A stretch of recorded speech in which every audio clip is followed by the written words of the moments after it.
है, कितनी बड़ी ऐसी सोच है, ये आपको खुद ही नज़र आता है कि एसडीजीज़ में केवल सोशल और इकोनॉमी जो जनरली एमडीजीज़ में हुआ करता था, इस बार 15 साल के इस टारगेट में दिया गया, 15 साल के इस विज़न में कहा गया कि साहब हम एनवायरमेंटल सस्टेनेबिलिटी को ध्यान में रखते हुए बातें करेंगे। और जब हम एनवायरमेंटल सस्टेनेबिलिटी की बात करते हैं, तो निश्चित रूप से हम ये देखते हैं कि हमारी जो फ्यूचर जनरेशंस हैं, उसको जो भी हम डेवलपमेंट के काम करें, बिना किसी एडवर्स इम्पैक्ट के हम काम को करें और फ्यूचर जनरेशन को उसका कोई भी एडवर्स इम्पैक्ट ना पड़े। तो इस नज़रिए से हम जब 1972 में स्टॉकहोम में ये बातें हुई थी, शुरुआती तौर पे जब चर्चा हुई थी, उसके बाद फिर लगातार 1992 का अर्थ समिट, आप सभी जानते हैं, एजेंडा 21 पे बात करी गई थी।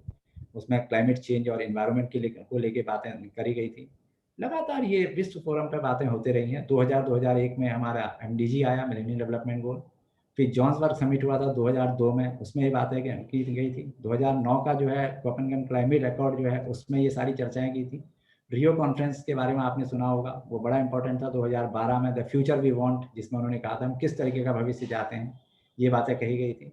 तो तमाम, फिर उसके बाद 2015-16 से हमारे एसडीजीज चल गए। तो एसडीजीज के कोर में, जैसा मैंने बताया, वो इन्वायरमेंट की ही बात थी।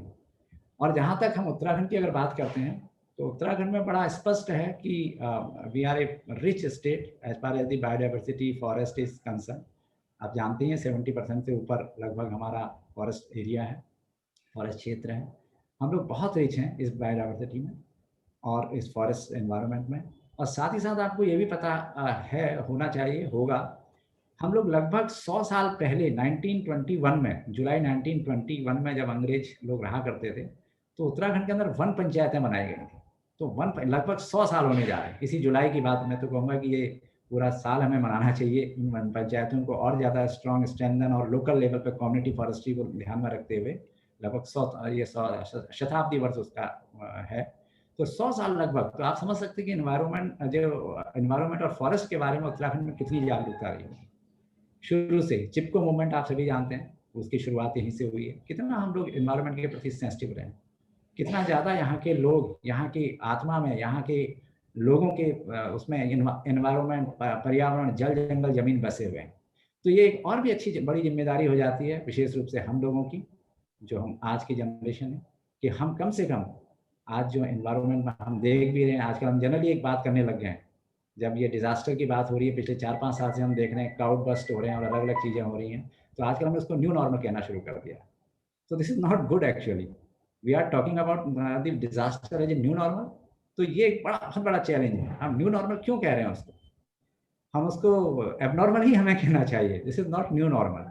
तो हमें ये ध्यान रखना पड़ेगा कि हम डिजास्टर जैसी चीज़ों को अगर हम न्यू नॉर्मल सोच रहे हैं, तो हम लोग किस लाइन पर बात कर रहे हैं। इसका मतलब है हमें और गहराई से सोचने की आवश्यकता है, ऐसे डिजास्टर आए ही क्यों, इस तरह की चीज़ें आए ही क्यों, जिसमें हमें इस पर बार बार दिक्कतों का सामना करना पड़े।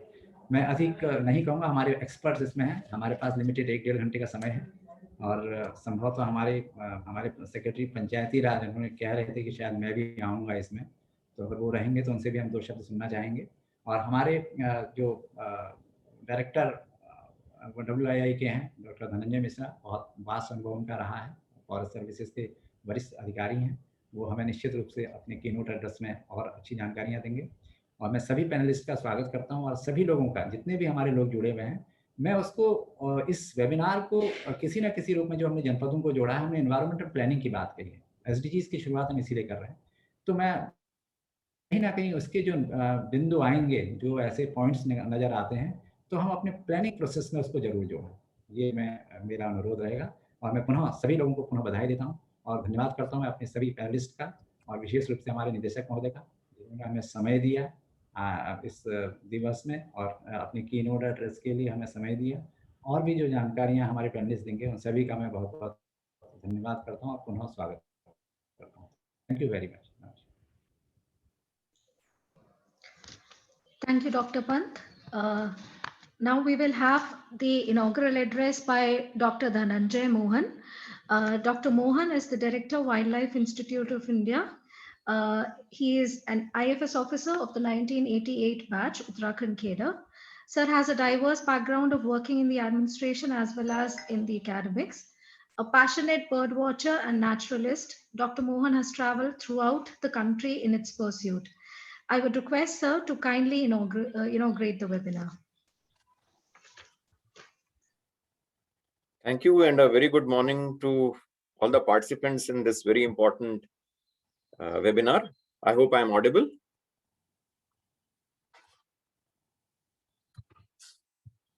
I hope I am audible. Yes, sir. Okay, thank you. सबसे पहले आप सभी को विश्व पर्यावरण दिवस की बहुत-बहुत शुभकामनाएं। और मैं विशेषकर डॉक्टर पंत और सीपीजीजी के सभी अधिकारियों को धन्यवाद देना चाहूंगा कि आज ये एक सीपीजीजी और हमारे संस्थान भारतीय वन्यजीव संस्थान के संयुक्त तत्वावधान में जो आपने ये वेबिनार ऑर्गेनाइज किया है, चूंकि ये बहुत आवश्यक है कि हमारे सभी विभागों को इस तरह की एक सेंसिटिविटी हो। और आज जैसा कि डॉक्टर पंत ने अभी बताया कि अब हमारी जितनी भी प्लानिंग प्रोसेस है और ग्राउंड इम्प्लीमेंटेशन है, सब कुछ हम सस्टेनेबल डेवलपमेंट गोल्स की तरफ अलाइन कर रहे हैं और इसकी बहुत नितांत आवश्यकता है। और मेरे ख्याल से सभी हमारा जो सरकारी तंत्र है और अन्य जो विभिन्न कार्यों को क्रियान्वित करने की जो प्रक्रियाएं हैं, उन सब को हमें इसके साथ अलाइन करना बहुत आवश्यक है, क्योंकि यही भविष्य है। So I'll be specifically talking today about ecosystem restoration. That is the theme of the World Environment Day this year.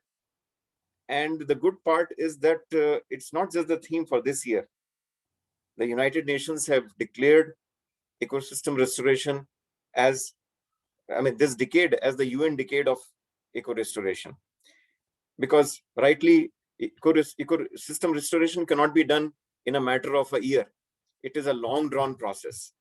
Ecosystems evolve over thousands, rather millions of years. Whatever natural areas we have around us are actually, they have taken such a long time to be what they are today. So, of course, man has been very destructive, and over a very, very short period of maybe even a few days or a few weeks, they can destroy whatever has evolved over thousands of years. So to get back the ecosystem in its original shape is not a joke. People keep claiming a lot of things, but to get a natural ecosystem in its original shape is something which is very, very difficult, time consuming, often requires a lot of resources and a lot of passionate effort. So basically, when we talk about ecosystem restoration, we are trying to bring things back to nature. Now, easier said than done. Our lifestyles have changed a lot, and maybe sometimes we try, but we are able to do a kind of a balancing act. Not that ecosystem restoration is something that has been going on, has come up recently. Ecosystem restoration has been tried for a very long time. I think from a fairly long time, we've been trying plantations. Forest department, as a part of forest department, I've been party to a lot of plantation activities. But there have been a lot of changes happening. Right from the days from when the forest department used to have an exploitative role. I remember, I can vouch from the literature that in the 50s and as late as 60s or even 70s, the forests were primarily looked at as resources, and from where you could get timber and other supplies for the benefit of mankind. But gradually that change came. And as Dr. Pant said, the Stockholm Conference perhaps was one of the major milestones to change the thinking of mankind globally. And from that point onwards, there's been a conscious shift from exploitation to conservation. And ecosystem restoration is definitely a major tool of conservation. It's not just in India. I think globally, the forestry practices, conservation practices have changed gears in the last 4 or 5 decades. And there have been a lot of experimentation. Plantations, as I said, have been going on for a long time. But there has been a lot of evolution. I mean, perhaps we started with plantations of any species. There have been a lot of exotics which came in, particularly in the 1950s and 60s. But gradually people realized that this is not the right kind of eco-restoration. And now we are only following the natives. We are trying to bring back the natives. But yes, it depends on what kind of area we are handling, what kind of site we are dealing with, that the strategy has to evolve accordingly. I mean, there can be situations where just mere protection will bring back areas. I know of umpteen examples in Uttarakhand and elsewhere. And in fact, the campus that we sit in, the Wildlife Institute of India campus, many of you might have seen it, those who are not from WIA. So this was also a pretty degraded area when we moved in here about 30 years ago. And today it's an area teeming with all kinds of biodiversity.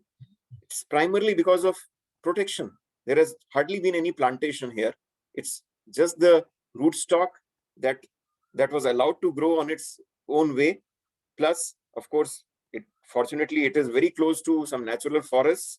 So I'm sure a lot of seeds and other biodiversity must have come to this campus. And in 30 years, it's completely transformed. So it depends. I mean, there can be areas where we need to interfere. For example, the mine sites. Or in cases of weeds. That is, these are areas where we need interference and positive interference to deal with these sites. I mean, mine sites, if you just leave them like that, perhaps they will get eroded to such an extent that they may reach a point of no return. But their interventions have actually proved to be very positive. We have major examples from Jharkhand or Western Ghats. And similarly, in case of weeds, I think they need some major intervention so that we can deal with them, because they come from, and they have arrived in our country for a variety of reasons. I mean, I can give example of lantana, which all of you know about, which came to India as an ornamental plant more than 200 years ago. And now just imagine, I mean, from the surveys that have been done in Wildlife Institute of India in the tiger range spreading over 17 states, nearly 40% of our tiger areas are infested with lantana. So it's a Herculean task to deal with them, and we need some major interference or to deal with such issues, and that is part of eco-restoration. Nowadays, a lot of innovative techniques are being talked about. I can talk about Miyawaki technique of plantations, wherein you try to build multi-tier forests. So basically, the whole approach hovers around bringing back nature. So, I mean, it depends on the site, and it's another thing very important is our urban areas, where we can't talk about bringing forest into urban areas, but yes, our practices can perhaps help biodiversity to nurture as much as possible. I mean, again, over there, I think those, particularly in our urban areas where we have exotic grasses and exotic trees and nicely manicured and chemical-ridden lawns and avenues, I think that is not the answer. We have to promote our native species there and let whatever biodiversity they can support. So urban areas, of course, we don't have to strictly go by aesthetics. I don't see any reason why we should be planting palms in outside a mall in Dehradun. But unfortunately, sometimes we copy the West and try to do such things. We have enough species, beautiful species in India, native species from Dehradun, which can be planted there, and they can add to the beauty. And not just beauty. If you plant native species, they will bring in a lot of biodiversity. And that will be eco-restoration. Not really eco-restoration, at least we're trying to nurture biodiversity even in urban spaces. So this kind of a shift is badly required. I think there are examples. I talked about WI campus, Wildlife Institute of India campus. FRI campus is another great place. I mean, not many people know that 100 years back, the Forest Research Institute, and I don't think there will be anybody in this audience who would not have visited FRI. Those were paddy fields. It was around 1920 that Britishers acquired those paddy fields And today, nearly 120 hectares of that campus, although started with a plantation, but they were left largely untended over the last 40, 50 years. And they have turned into reasonably natural areas. And if you look at some of the species of plants or birds, they come very close to natural forests. So eco-restoration is something that we provide support to nature, and then nature takes its own course. So of course, in some cases like mine sites, probably we'll have to intervene much more. So and when we talk about eco-restoration, we often restrict ourselves to terrestrial ecosystems. I think aquatic ecosystems are equally important. Our grassland ecosystems are equally important, and they have been overlooked much more than the terrestrial systems. Somehow we relate much more to terrestrial ecosystems because we ourselves are terrestrial creatures. So, I mean, ecosystem restoration in wetlands or aquatic systems is far more complicated because our understanding is poor. These are far more delicate ecosystems. And perhaps over there, if we can prevent invasion of exotics, we know about certain species of fishes like tilapia, which have been brought from other countries and are creating havoc with our aquatic ecosystem. All we need to perhaps do is to prevent them from such invasions or from pollution or excessive use, and they will recover on their own. Wetlands are very productive. They won't take time. In fact, nature in general is very productive. And all we need to do is to provide those conducive environment so that they can bounce back. And there are umpteen examples of this kind. And I think this kind of if I can say so, out-of-box thinking is required to take ecosystem restoration to greater heights. I think our state is a unique state. More than 70% of area as forest area, 45% forest cover. These are unparalleled. I think the only states which go beyond these statistics are the northeastern states or Andaman Nicobar Island. I think in the Indian mainland, we are the leaders. So we need to be leaders in everything, including eco-restoration. And there are enough areas in Uttarakhand as well, which need eco-restoration. And I'm sure, I think it's another very important point is that it's not only the government's role.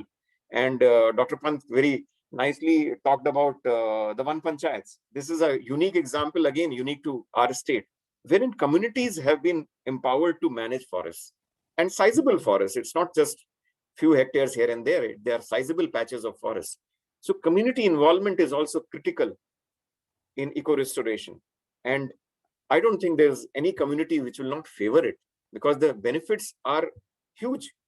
I mean, be it water or be it other produce, and then we go to the sustainability. I mean, our dependence becomes sustainable. And that is how we can perform well, be it the numerical criteria of sustainable development goals or anything. But ultimately, the people at large will benefit. And this kind of ecosystem restoration activities can actually pave the way.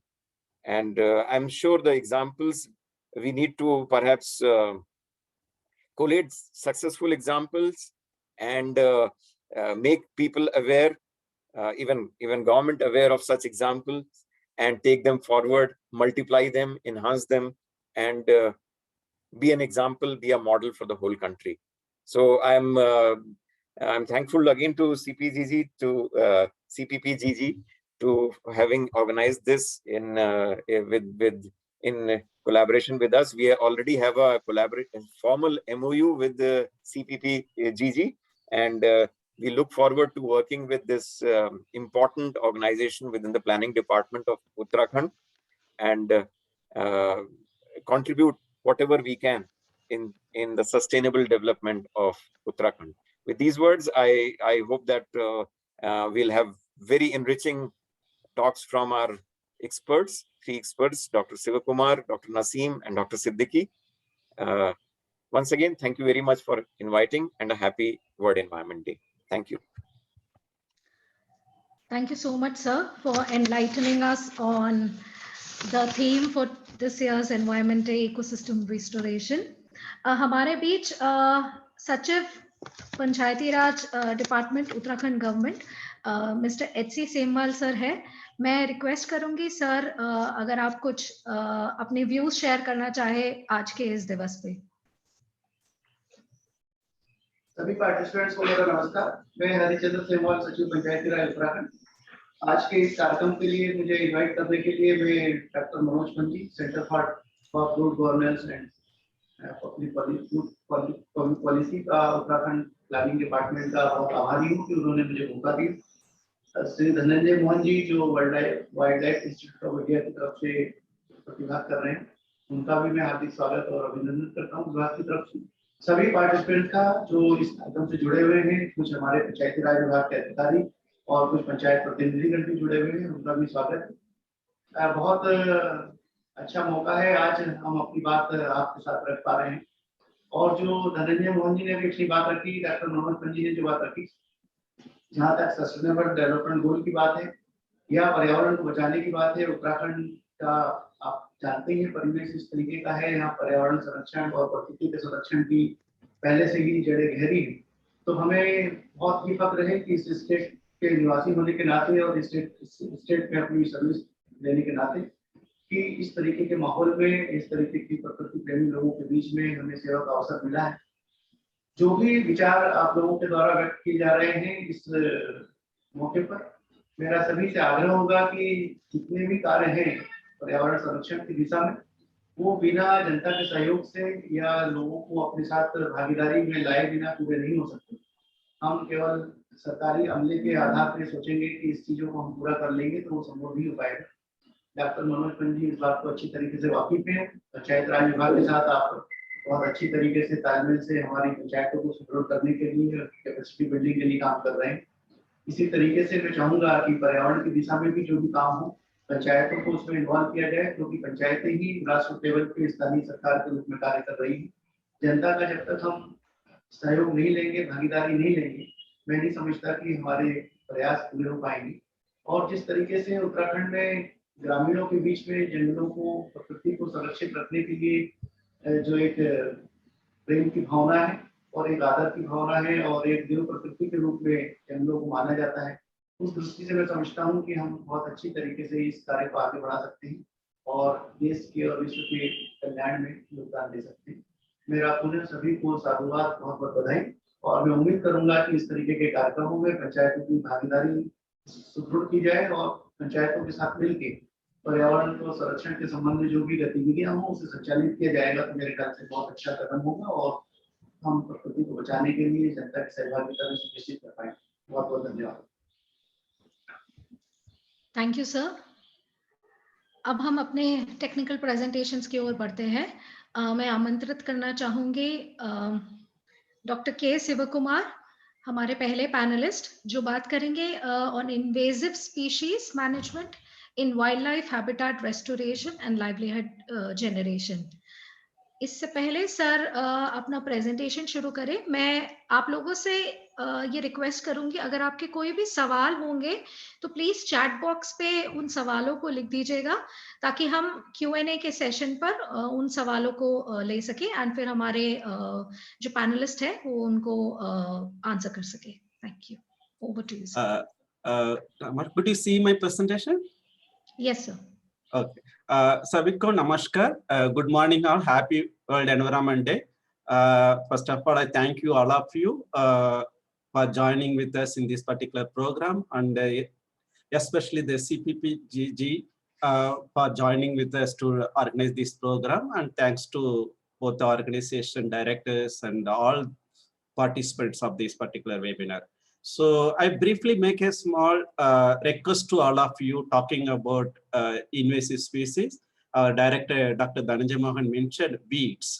सभी को पता है weeds मतलब क्या है, लेकिन weeds है सब जगह में, लेकिन सबको पता नहीं है इसका क्या नुकसान है. There are a lot of problem weeds are creating. अभी कहीं भी जाएंगे खेती में, कोई भी फार्मर्स को पूछेंगे, वो बताएगा weeds का कितना तकलीफ होता है weeds से.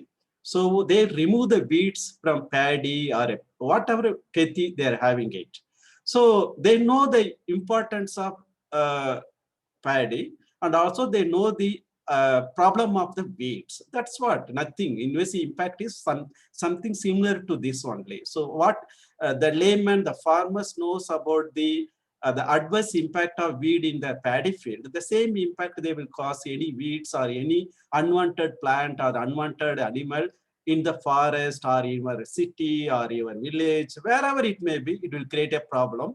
So when you talk about a habitat restoration, or as our director mentioned that when you give a protection, when giving a protection and facilitate some kind of management, then that things will come in automatically. The nature will come automatically. That's what happened in FRA and AA. That's what the examples he gave it. So if you look at this, the weeds, if you, for example, this particular picture, it's a kheti, paddy ka kheti, but you can see the small weed in that. So it create a problem. Ye kaisa create karta problem? This is a weed, came from, it's not belongs to India, it's not belongs to Uttarakhand. It came from outside the world. It entered in India, entered in Uttarakhand. This is a photo from Uttarakhand. And now, if the farmers put a fertilizer, what will happen? These weeds will take the fertilizer and grow faster than the paddy. So it's important for a farmer remove this weed plant so that the paddy will grow better. That's what exactly in the forest system. If any unwanted animal or unwanted plants are around with us, whether in our garden, whether it in the forest, whether it in a city, if you don't remove it, the naturally occurring plant and animal will suffer. Same thing, what's happening to coronavirus? Coronavirus came from outside, it creating havoc. We are trying to remove the corona. That's what. Similarly, all the invasive species is nothing but any animal or a plant came from the outside the country, and then they started flourishing in our country and started creating a problem for us. That's called invasive species, like a weed. But all of you know this plant, and many of you know these pictures. And our director mentioned about the problem of lantana. Lantana is the problem in Uttarakhand. Although this picture is from Karnataka, if you go to Rajaji, if you go to Karbat, if you go to any forest one panchayat in Uttarakhand, majority of the area where you can see the lantana. Lantana is the biggest problem, nuisance for Uttarakhand actually. We have to do something that the lantana is not coming up in a big way. So we have to start controlling the population of lantana because it is creating havoc in our Indian conditions. And then this tree is not a big issue in Uttarakhand, but still we have, we call the Prosopis. It also came from outside the world country. It entered in our country almost 70-80 years before. And it is a really big problem for many parts of our country. And Uttarakhand, it is not that much issue, but still in some area in this tree, we can find it. It is the right time for us to remove this tree. This is a Prosopis. Then Parthenium, all of you know, it has many names. And this is the plant came with a wheat or a rice. It is imported from outside the country during the Nehru, Prime Minister Nehru period. So since then, this plant is there everywhere. It is not in the city. It is not in our garden. It is also there in the forest. The problem with this plant is many people are allergic to flower, especially our women. We don't know the reason why women are more immune or allergic to this plant than the men. But it's very unfortunate. Our women are suffering because of allergic effect due to this Parthenium. So we shouldn't encourage the Parthenium to come. It's easy to remove it. You can find these plants even in your backyard of your offices. So we have to remove it as early as possible so that we don't know what are the causes is causing to the human health. And if you want your staff working in our office want to healthy, better don't allow this kind of plant in our backyard. So better to remove it. So because you don't know how your staffs are suffering because of this Parthenium. It's allergic to many. And then this plant, which our director mentioned about aquatic system. Aquatic system also, there are certain plants are creating a problem, like a water hyacinth. This is a plant you might be knowing, especially in the bottom, in the Tarai region of the Uttarakhand. Now may not be there in the upper hills, but in the Dehradun and this is the lower district where you can find this plant. It also creating a problem for nature as well as for the human well-being. And then when you talk about a plant, आप लोग यही सोचना नहीं है invasive मतलब only plant lantana पाते नहीं है कोई टाइम वो जानवर भी जीवन मतलब एनिमल भी वो इन्वेसिव होता है आपका सबको सभी को पता है किरण दैट चीतल such a beautiful animal. If you want to see the cheetal, you can visit Rajaj, beautiful Rajaj. You can see it in this population, very big number, or Corbett, or many forests in Uttarakhand. We have excellent population of a cheetal and very beautiful animal. But this animal was introduced in Andaman by Britishers, but Andaman never had a cheetal. When they introduced a cheetal in Andaman, these cheetals started breeding like anything because there is no predator. Here in Rajaji or Corbett, the leopards are there, tigers are there, there are many other animals can kill and eat this cheetal. So they control population naturally. But in Andaman, there is no anybody to control them. So because of that, this animal increasing in the population started destroying the forest in Andaman. Andaman forests are so beautiful, but getting so, and cheetal also invasive in the Andaman, not in mainland, but in Andaman. And very interestingly, our elephant. Nobody will believe that elephant is an invasive species. Yes, it is invasive in Andaman. Again, the Britishers period that our timber corporation people taken the elephant from mainland, especially from West Bengal, and they had a used elephant in the logging timber factories.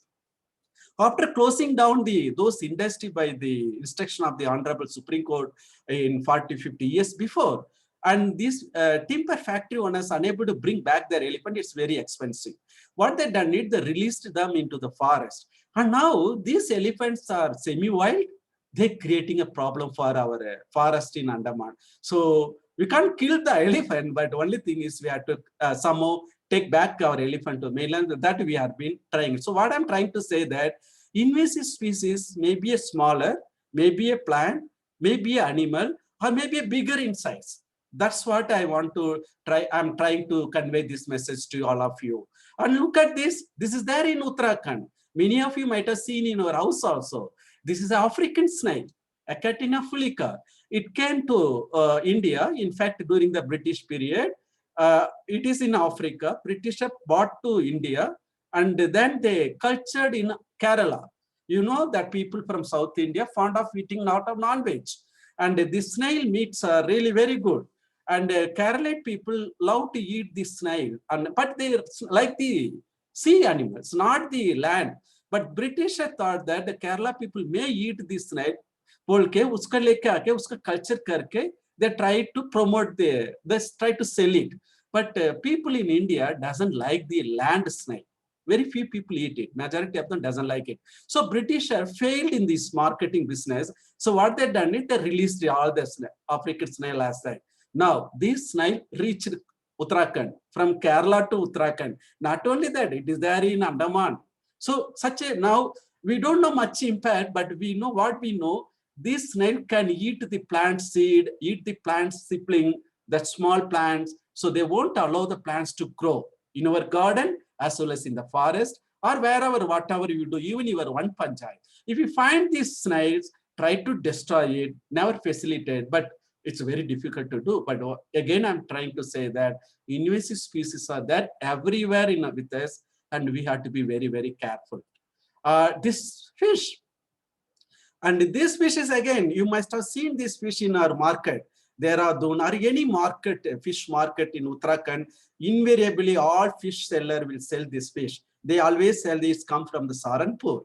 But this fish also occurs in the natural and creating havoc in natural system. I'll be talking more about this fish in the later stage. So fishes are also invasive, but we have one dangerous fish in our Uttarakhand that I will talk later. So these invasive species we mapped in our country, we found that invasive species are there throughout the country, and it has been identified as one of the biggest problem for restoring our habitat. When you are restoring habitat, we have to monitor these invasive species. We have to manage them. We have to control them better to prevent them. Never encourage, as Dr. Dhananjay Mohan mentioned, so never encourage any exotic plant or animal in your backyard, in your garden. Go for our native plants or native trees or native animal in your garden, or when you are, whatever restoration you are doing it in the state of Uttarakhand. So this I told you, invasive species, it is a species, any animal or a plant comes from the outside the country become invasive. If provided it is a dangerous. Not that all the animals or plants come from outside the country are invasive because they are called exotic but not invasive. Only few exotic animal or a plant, it is a dangerous to our native system, then it is considered as a invasive species. थोड़ा याद रखना इसको. हम लोग ये भी सोचा था, एक एनालिसिस किया. Suppose we bring the 1,000 variety of plant or animal to India, उसमें एक ही animal or plant become invasive, not all. So this is the study we proved all over the world, including in India. So we are not against exotic animal or plant. What we are against is we are against the invasive species. It means any exotic dangerous to us. That is exotic. As our directors have mentioned, we did this small study in the monitoring the invasive species. Shockingly, we found that all our tiger habitat is one of the important habitat. The government of India gives a lot of attention, including the government of Uttarakhand gives a lot of attention to the tiger habitat in Uttarakhand, like Corbett, Rajaji and all. So, but these habitats are already affected by the lantana. I'm telling you the reason later on. So these are the mapping. You can see lantana, prosopis, how it is infected. All entire country is affected by these invasive plants. So we have been doing it. The Corbett Tiger Reserve is the classical example where they were successful in managing the lantana species in Corbett as well as Rajaji. It is a method. We have to cut it. Initially, those people used to uproot the lantana. It required a lot of manpower because we had to spend more money, more effort. And then you are exposing the ground to the sunlight. So the quality of soil also deteriorated. But the study from Corbett Tiger Reserve, with the help of one of the renowned biologists, Dr. C.R. Babu. So what they done it, no need to uproot the lantana. You cut it very close to the root and then put the lantana upside down, then it will die. This is the easiest method of removing the lantana. Don't try to uproot it because it will damage your soil quality. And then the lantana, what we know that this is the sambar deer. If you want to see this deer, you can really good because Uttarakhand again bestowed with a good population of sambar. These sambars are really a favorite food of the tiger. When you have this sambar, which is eaten by the tiger, where that habitat infested by lantana, then lantana found to be a poisonous plant for sambar deer. When the sambar deer eats the lantana, what we feel that means no study proved it, but what we feel, my gut's feeling is the lantana is a slow poisoning because in Africa, any animal eats the lantana will die within half an hour. But it's not happening in India. In Uttarakhand, हमारा गोट से पकड़ा वगैरह है घर में गाँव में वो खाते हैं लैंटना को, लेकिन कुछ नहीं होता है. लेकिन हम लोग यही सोच रहे हैं ये स्लो पॉइजनिंग हो रहा है. उसका पकड़ा का ब्रीडिंग कैपेसिटी होता है ना, वो तेरे डाउन होते रहेगा, वो लैंटना को खाएगा. तो इसलिए हम लोग जंगल के अंदर भी है वो लैंटना को एराडिकेट करना, क्यों सांबर का पॉपुलेशन लो हो जाएगा. if सांबर पॉपुलेशन लो होता है फिर टाइगर पॉपुलेशन भी कट जाएगा. इसलिए we have to be very very careful with the lantana. Then cheetal, which I told you in Andaman, beautiful animal, but what we found that cheetal creating lot of problem in Andaman. Not only they're destroying the forest, because of their presence, what we could see meander, कोई snake, reptiles और ना lizard वगैरह, उसका population में बहुत घट रहा है अंडमान में, because of the चीतल. So हम लोग यही बोला था गवर्नमेंट ऑफ अंडमान को, इसको प्लीज एराडिकेट करो, इसको मारो, कोई प्रॉब्लम नहीं है, चीतल को कंट्रोल करो, पॉपुलेशन नहीं चाहिए अंडमान में, वो जीवन है हमको पता है. But we should not be emotional because when you are going for habitat restoration, वो नहीं बोल सकता ने पेट को सारी प्लांट को नहीं काटूंगा, जीवन को नहीं मारूंगा, नहीं बोलेंगे तो फिर हैबिटेट कभी भी रिस्टोर नहीं होगा, फिर तकलीफ हमको वापस आएगा. सो ऐसे कोरोना का हम लोग मेडिसिन नहीं करना, कोरोना तो डेंजरस है, उसको रिमूव करना है. ऐसे नहीं बोलेंगे कोरोना भी जीवन है उसको बचाना नहीं चाहिए, कोरोना नहीं चाहिए हमको. इसलिए कोरोना का ऐसे आइटम कोई भी है जीवन दुनिया में, उसका रिमूव करना, उसका रखने के लिए जरूरत नहीं है. And then very classical example अपना हमें बोला था राजाजी में, कारबट में उन्होंने अच्छा काम किया, रिस्टोर करके दिखाया अच्छा हैबिटेट, वो टाइगर अभी ब्रीड कर रहा है. इस ऐसे हैबिटेट हमारा लैंटना, ये चंडीगढ़ के पास है एक सेंचुरी है, उधर जाएंगे आपको सुखना वाइल्ड लाइफ सेंचुरी बोलते हैं। मैंने वो जगह को 15-18 साल पहले विजिट किया, पूरा लैंटना था, वो पानी भी नहीं मिलता था, लेकिन उन्होंने 10 साल पहले पूरा लैंटना को रिमूव करके दिखाया। अभी देखेंगे कितना सुंदर हो गया Sukhna wild life sanctuary, water table बढ़ गया उधर, जानवर का पॉपुलेशन, वाइल्ड लाइफ का पॉपुलेशन बहुत अच्छा हो गया। वो उसका कारण से ग्राउंड वाटर लेवल इंप्रूव हुआ, ग्राउंड वाटर लेवल इंप्रूव होने के चक्कर में वो आज पास कोई भी गाँव है उनका अच्छा से पानी मिल रहा है आजकल। 15 साल पहले उनका पानी का दिक्कत था, आजकल दिक्कत नहीं, क्यों? सुखना ने अच्छा से पानी दे रहा गाँव वालों का। यही बोल रहा हूँ, वन पंचायत में भी कोई भी आपको अनवांटेड लैंटना है, कोई भी प्लांट होगा उसको रिमूव करेंगे, आपका जमीन अच्छा हो जाएगा, ग्राउंड वाटर लेवल बढ़ जाएगा, अच्छा हो जाएगा, आपका गाँव का पानी अच्छा से मिलेगा। यही एग्जाम्पल हमको सुखना से मिला था। फिर ये एक्वाटिक में बोला था ना, अफ्रीकन कैटफिश अपना पोंग डैम में मैं था, ये African catfish Bharatpur one of the बढ़िया जगह है। और दुनिया से बाहर से बहुत सारा चिड़िया आता है उधर, हर साल आता है विंटर में। आपका चिड़िया में देखना तो आसान बैरेज, अब आसान बैरेज जाएंगे विंटर में, बहुत सारा किस्म का चिड़िया देख सकता है। ऐसे है डेयरी में भी देख सकता है आजकल। ऐसे जगह है, बहुत अच्छा जगह है भरतपुर, केवलादेव नेशनल पार्क। उधर क्या हो गया, ये अफ्रीकन कैटफिश कैसे भी आ गया, अंदर घुस गया, वो बड़ा बड़ा बढ़ते रहता था। वो नेशनल पार्क है, नेशनल पार्क के अंदर कोई भी जीवन का हम लोग के मान नहीं सकता है और रूल्स अलो नहीं करता है, इसलिए ये पॉपुलेशन बढ़ते रहता था। फिर क्या हुआ, ये कैटफिश चिड़ियों को पकड़ने के लिए शुरू कर दिया, वो started eating, you can see the birds का लेग, वो मच्छी स्टार्ट करा। फिर wild life institute of India ने वो राजस्थान गवर्नमेंट को चिट्ठी लिखा है, शायद 10 साल पहले हो सकता है, हम लोग के लिखा लेटर उनको रिक्वेस्ट किया था प्लीज इसको रिमूव करो।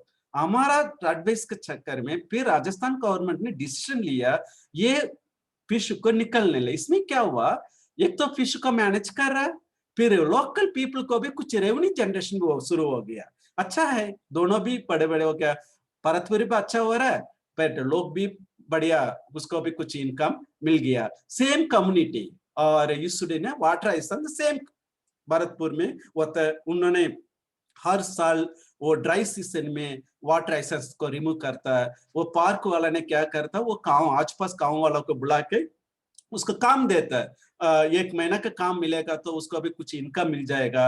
सो लोकल का भी थोड़ा लाइवलीहुड हो जाएगा, अपना हैबिटेट भी अच्छा हो जाएगा। या ऐसे आप लोग भी कुछ कर सकते हैं, आपका वट एवर और you have whatever area you are having it. ये तमिलनाडु में भी एक एग्जाम्पल है, हम लोग ये काम किया था। एक प्रोसोपिस हमारा पास नहीं उत्तराखंड में, लेकिन तमिलनाडु में था।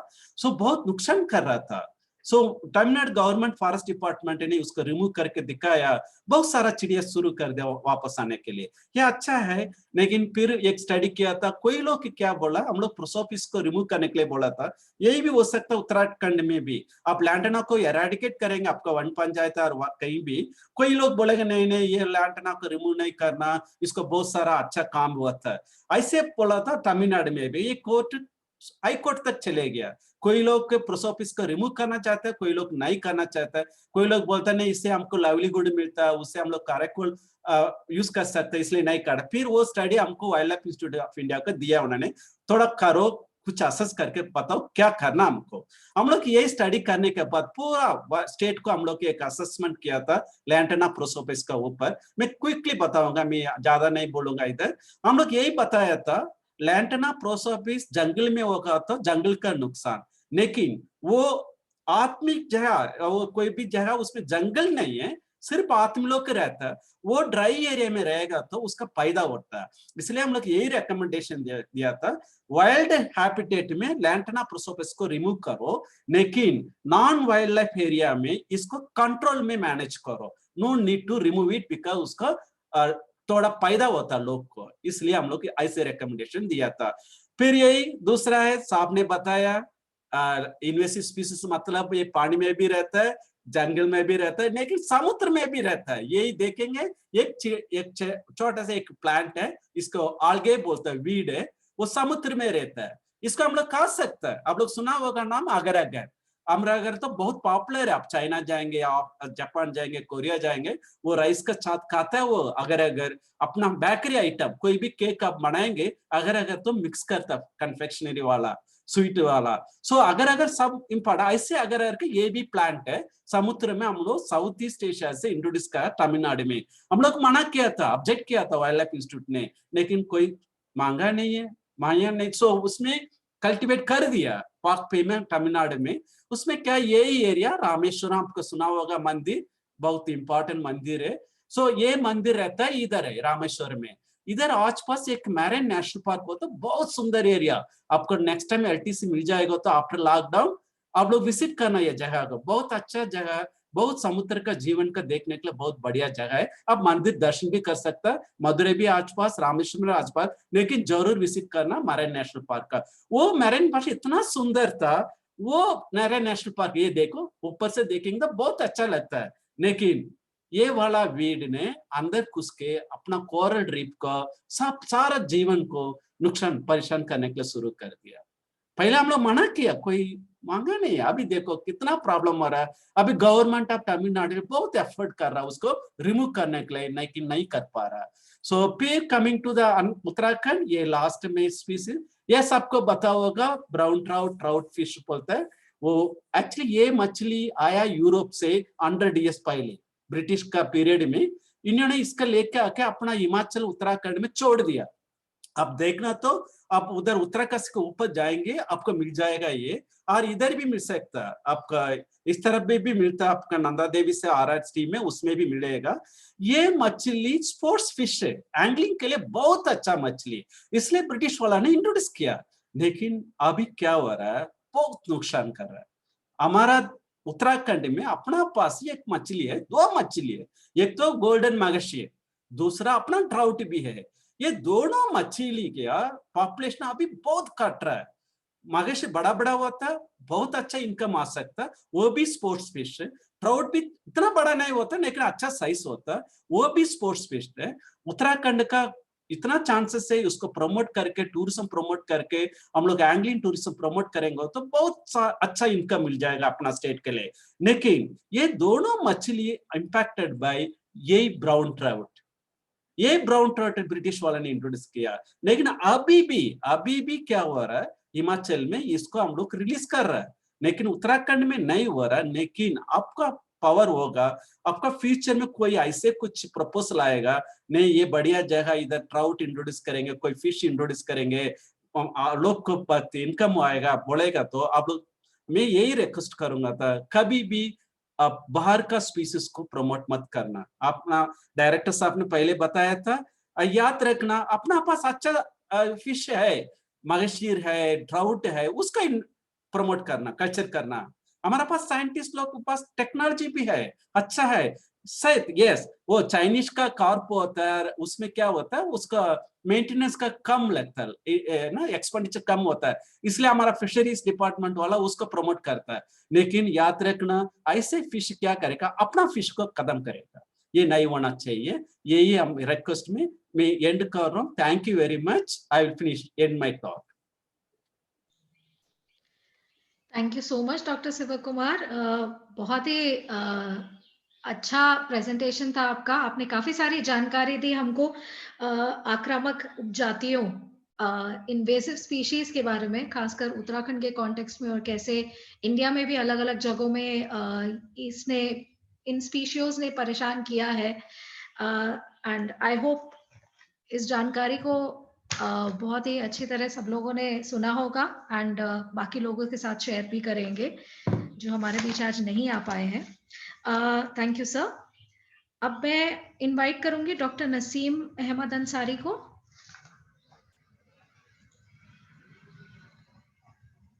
डॉक्टर नसीम आज हमारे साथ है, जो बात करेंगे strengthening governance for restoring ecosystems पर।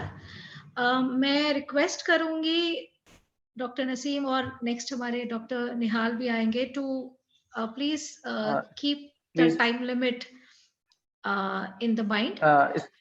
Hello, Jacob. Your screen sharing is disabled. एक second sir. The other co-host, can you please enable Dr. Naseem to screen share? Yeah. Are you able to? Yeah, thank you. Okay. I Thank you, hope my sir. screen is visible. Not as of now. अभी तो नहीं हो रहा है. हाँ, हो गया sir. Yes. Thank you. Respected dignitaries, participants who have joined virtually today on this very important occasion of World Environment Day in this difficult times. A very good morning to everyone and welcome you all. आप सभी का नमस्कार. आप पर्यावरण दिवस की हार्दिक शुभकामनाएं.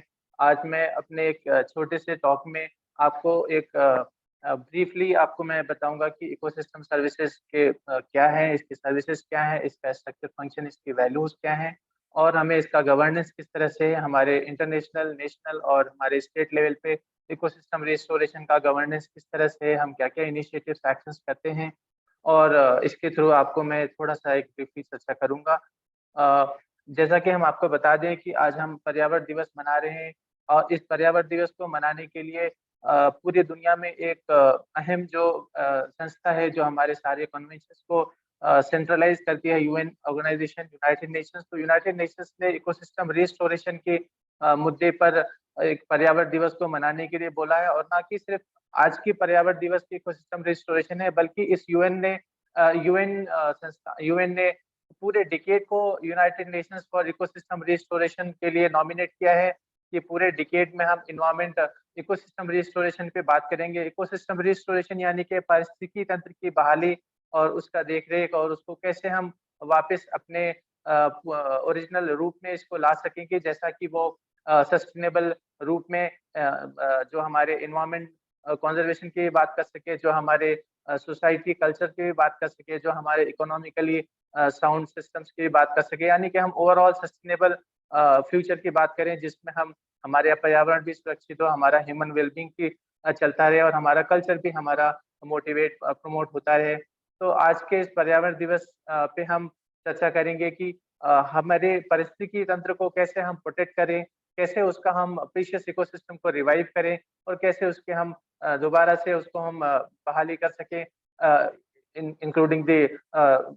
National, global and local level and हम इंटरनेशनल लेवल की चर्चा करते हुए हम ये बताएंगे कि हम कैसे ग्राउंड लेवल पर कैसे इसको हम इम्प्लीमेंट कर सकें इकोसिस्टम रिस्टोरेशन के लिए। इकोसिस्टम रिस्टोरेशन हमारा का जो टॉपिक है पर्यावरण दिवस के लिए हमारे भारत सरकार को 2 बार एनवायरनमेंट दिवस को मनाने के लिए सहमति ग्लोबल लेवल पर मिली है। हमारे भारत सरकार ने 2011 में और 2018 में एनवायरनमेंट डे मनाने के लिए, होस्ट करने के लिए यूएन ने दिया था। हम लोगों ने 2 बार होस्ट किया। हमने 2011 में जो होस्ट किया था उसका हमारा था forest nature at your service और 2018 में जो हमने होस्ट किया था उसमें हमारा था प्लास्टिक पोल्यूशन को कैसे हम खत्म करें। और इस साल हम इकोसिस्टम रिस्टोरेशन पे बात कर रहे हैं। हम आगे बताएंगे कि इकोसिस्टम सर्विसेज, इकोसिस्टम क्या होता है। Ecosystems is the web of life, जो हमारा जो होल स्ट्रक्चर है जिसके अंदर हम इन्वायरमेंट की भी बात करते हैं, जिसके अंदर वाइल्ड लाइफ भी है, जिसके अंदर ह्यूमंस भी हैं, जिसके अंदर कल्चर भी है, इकोनॉमिक्स भी है, एवरीथिंग इकोसिस्टम्स के अंदर है। तो ecosystem comprises all living organisms and their interactions among them and their surroundings in the given place. Ecosystem provides priceless benefits.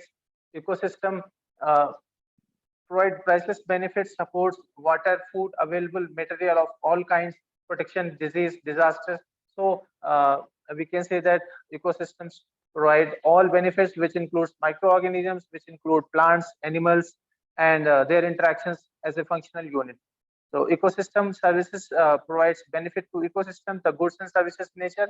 तो जो हमारा बायोडाइवर्सिटी है उसका फाउंडेशन अगर कहेंगे तो हम ecosystem services serves as the foundation of all biodiversity serves as the ecosystem of all systems. Ecosystems की लैंडस्केप की बात करेंगे, कितने तरह का पारिस्थितिकी तंत्र होता है, कितने तरह का इकोसिस्टम्स होता है। तो आप देखेंगे कि पूरा एक लैंडस्केप है जिसके अंदर मिक्स ऑफ इकोसिस्टम है, जिसमें हम फॉरेस्ट इकोसिस्टम है, ड्राई लैंड इकोसिस्टम है, डेजर्ट इकोसिस्टम है, अर्बन इकोसिस्टम्स है, आइलैंड्स है, मैरीन है, माउंटेन्स है। तो various types of ecosystem services हैं जो हमारे पूरे लैंडस्केप में कॉम्प्लेक्स सिस्टम की तरह काम करते हैं। अगर एक इकोसिस्टम में कोई एक सिस्टम अगर डिस्टर्ब हो जाता है तो पूरा हमारा इकोलॉजिकल साइकिल डिस्टर्ब हो जाता है। तो हम इकोसिस्टम लैंडस्केप की बात करनी चाहिए। हम अगर बात करेंगे अलग-अलग तरह का इकोसिस्टम्स हमें क्या बेनिफिट देता है, तो मेनली हम देखते हैं कि हमारा टेरेस्ट्रियल इकोसिस्टम है जिसमें ग्रासलैंड्स, फॉरेस्ट आते हैं, और हमारा एक्वेटिक इकोसिस्टम है जिसमें मैंग्रोव्स, वेटलैंड्स आते हैं। तो हमारा टेरेस्ट्रियल इकोसिस्टम हमें कार्बन स्टोरेज सॉइल्स के बेनिफिट देता है, जिससे हमारा कार्बन डाइऑक्साइड का जो प्रॉब्लम है, जो क्लाइमेट चेंज पे हम बात करते हैं, वो हमारा मुद्दा सॉल्व होता है। दूसरा जो एक्वेटिक इकोसिस्टम है, जिससे हमारा ग्राउंड वाटर है, हमारा फ्लड रेगुलेशन है, हमारा स्टॉर्म है, ये सारी चीजें मिल करके हमको वल्नरेबिलिटी और क्लाइमेट हजार्ड से बचाता है। तो ये हमारे इकोसिस्टम सर्विसेज से रिलेटेड हमारा ये बेनिफिट है। हम इकोसिस्टम सर्विसेज को अलग-अलग तरीके से अगर देखेंगे, तो मिलेनियम इकोसिस्टम ने हमें 4 तरीके से बताया कि हमारा इकोसिस्टम सर्विसेज 4 तरह का होता है। Provisioning services, regulating services, cultural supporting. Provisioning यानी हमें जो हम प्राप्त करते हैं इकोसिस्टम से, इकोसिस्टम जो हमें रेगुलेट करता है, इकोसिस्टम से जो हमारा कल्चर है, और इकोसिस्टम जो हमारा ग्राउंड हमें सपोर्ट करता है हमारे सिस्टम्स को फंक्शंस करने के लिए, मेंटेन करने के लिए।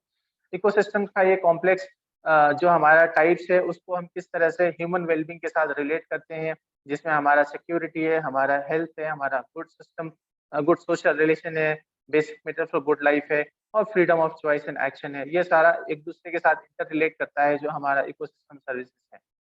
इकोसिस्टम सर्विसेज को अगर हम वैल्यूज की बात करेंगे, तो ये सबसे ज्यादा चर्चित मुद्दा है आज के दौर में।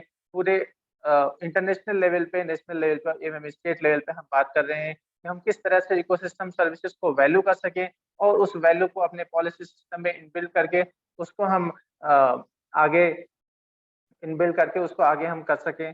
ये हमारा इकोसिस्टम वैल्यूज बहुत ही इंपॉर्टेंट टॉपिक है आज के दौर में। इकोसिस्टम सर्विसेज हम क्यों और कैसे करें? इकोसिस्टम सर्विसेज जो है वो बहुत ही इम्पोर्टेंट मुद्दा है, और आपको हम बता दें कि ecosystem, while the impact of ecosystem degradation by rust is well known, its impact on ecosystem services is less appreciated. Degradation of natural ecosystems in the Western Ghats pose a direct threat to water ecosecurity and in turn livelihoods of millions of people in the plains. Degradation, therefore, has serious implication of human well-being and economic sustainability. All over the world, ecosystem face massive threats. Forests are being cleared, rivers and lakes polluted, wetlands and peatlands drained. So all of systems are degraded are these days.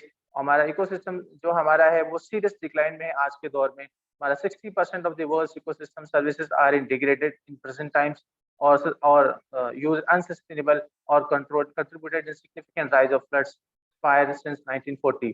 Continuing supply of critical ecosystem services like water purification, pollination, climate regulation are in jeopardy. सबसे मुश्किल में आज के दौर में जो हमारा critical ecosystem services है, जैसे कि वाटर प्यूरिफिकेशन की बात करें या पॉलिनेशन की बात करें या पर्यावरण या क्लाइमेट रेगुलेशन की बात करें, जलवायु प्रदूषण की बात करें, तो हमारा जो जो मुद्दा है सबसे ज्यादा इंटरकनेक्टेड 6 ऐसे चैलेंजेस हैं जो इकोसिस्टम सर्विसेज पे हमें रिस्टोरेशन करने की बात करता है, जिसमें हमारा जो पुअरेस्ट है, जो मोस्ट वल्नरेबल है, वो हमारा सबसे ज्यादा इफेक्ट होता है पर्यावरण के प्रदूषण से, हमारे इकोसिस्टम के प्रदूषण से, जिसमें हमारा वाटर स्कार्सिटी है, हमारा जलवायु परिवर्तन है, हमारा हैबिटेट चेंज है, हमारा जैव विविधता का लॉस है, हमारा ओवर एक्सप्लॉयटेशन ऑफ ओशंस है, न्यूट्रिएंट ओवरलोडिंग है। तो अगर हम देखेंगे मुख्य रूप से, तो इकोसिस्टम सर्विसेज 4 तरीके से हमारा जो लॉस होता है, ड्राइवर्स जो इसके हैं वो 4 तरीके, 4 वजहों से हमारे इकोसिस्टम डिग्रेड होता है, जिसमें हम कह सकते हैं इनडायरेक्ट और डायरेक्ट में बांटेंगे। तो इनडायरेक्टली डेमोग्राफिक प्रेशर है, इकोनॉमिक प्रेशर है, सोशल कल्चरल पॉलिटिकल है, साइंस एंड टेक्नोलॉजी है, कल्चर एंड रिलीजन है, ये सब इनडायरेक्ट है।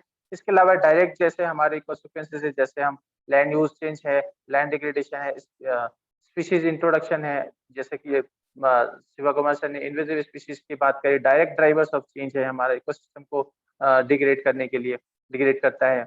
इस तरह से हर क्लाइमेट चेंज है, और भी हमारे बायोलॉजिकल ड्राइवर्स हैं जो हमारे इकोसिस्टम्स को डिग्रेड कर रहे हैं, और जिससे हमारा ह्यूमन वेलबींग और हमारा पॉवर्टी रिडक्शन उसमें जो सफर करता है, और इकोसिस्टम सर्विसेज हमारा डिस्टर्ब होता है। तो हम इसी वजह से इकोसिस्टम रिस्टोरेशन की बात करते हैं।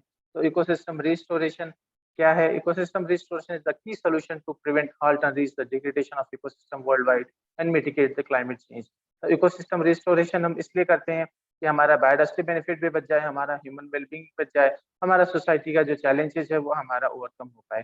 तो restoring ecosystem means protecting their biodiversity and helping them to deliver benefits for people and nature.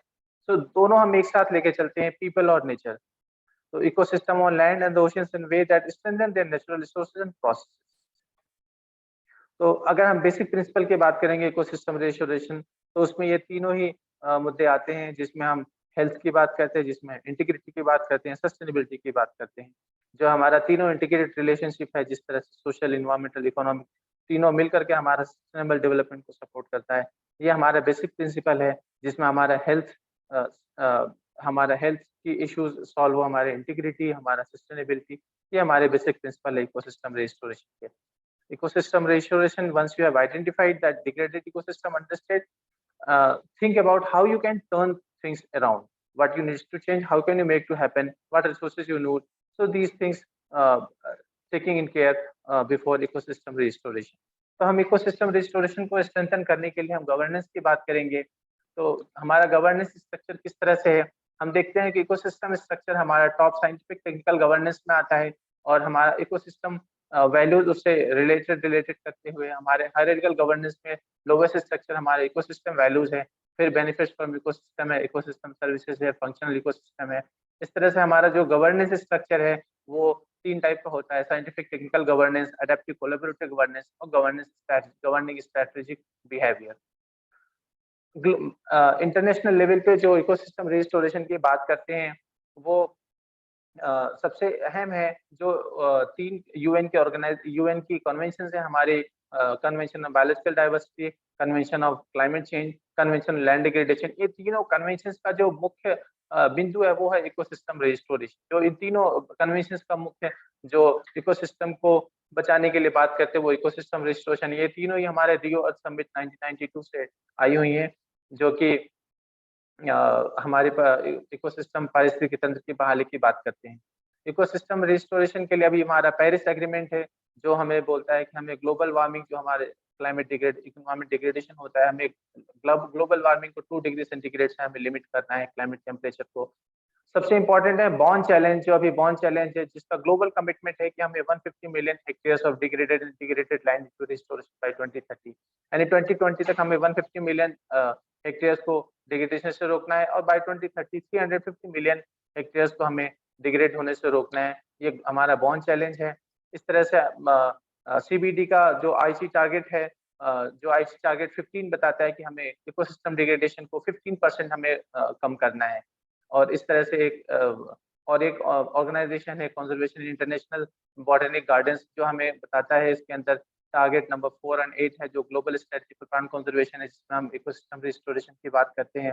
और इसी तरह से इस साल का जो हमारा इकोसिस्टम डिग्रेडेशन के लिए रिस्टोरेशन के लिए डिकेड बनाया गया है, जिसमें हम building a strong broad based global movement to ramp up the restoration, put up the world on track for the sustainable future. इस तरह से इन सब के बाद हमारा जो एसडीजीज की बात करते हैं, हमारे एसडीजी में भी जो मुख्यतः एसडीजी 14 और एसडीजी 15, जो हमारा गोल 14 और गोल 15 है, वो हमें सस्टेनेबल डेवलपमेंट रिस्टोरेशन की बात करता है, जिसमें हम टारगेट 15.1, 15.3 डायरेक्ट रिस्टोरेशन की बात करते हैं कि हमें किस तरह से इकोसिस्टम को हम रिस्टोर करें, कैसे उसका रिस्टोरेशन करें, लैंड डिग्रेडेशन को कैसे रोकें, किस तरह से हम डिग्रेडेशन की बात करें। हमारा एसडीजी 14 और 15 उसके लिए डायरेक्ट रिस्पॉन्सिबल एसडीजी है, जो अभी कल ही हमारे उत्तराखंड सरकार ने एसडीजी इंडेक्स का रिपोर्ट नीति आयोग ने रिलीज किया है, जिसमें उत्तराखंड सरकार की नीति आयोग की रिपोर्ट के अकॉर्डिंगली उत्तराखंड बहुत ही अच्छा एसडीजी के ऊपर कर रहा है। और इकोसिस्टम रिस्टोरेशन हमारा एसडीजी से लिंक होकर के सीपीजीजी के थ्रू अदर डिपार्टमेंट के साथ मिल करके हम इसको काम कर रहे हैं। जैसा कि हम अपने भारत सरकार की बात करते हैं, हमारा 2.4% of the world land area, but 6% of the global human population है हमारा। 8% of the all recorded species है। India has made a sustainable management of all the terrestrial terrain ecosystem and the priority. Land degradation, desertification impose huge cost on Indian economy, which estimates about 2.5% of the GDP. India aims to achieve land degradation neutrality by 2030 and has pledged to ensure restoration of 21 million hectares of degraded and deforested land by 2030. ये इस तरह से ये हमने Paris agreement के बाद हमने बताया है कि हम भारत सरकार के जरिए हम 21 मिलियन हेक्टेयर को हम डिग्रेड करेंगे बाय डिग्रेडेड डिफॉरेस्टेड लैंड को बाय द ईयर 2030, जो डिग्रेडेशन को हम रोकेंगे और डिफॉरेस्ट करेंगे हम by 2030.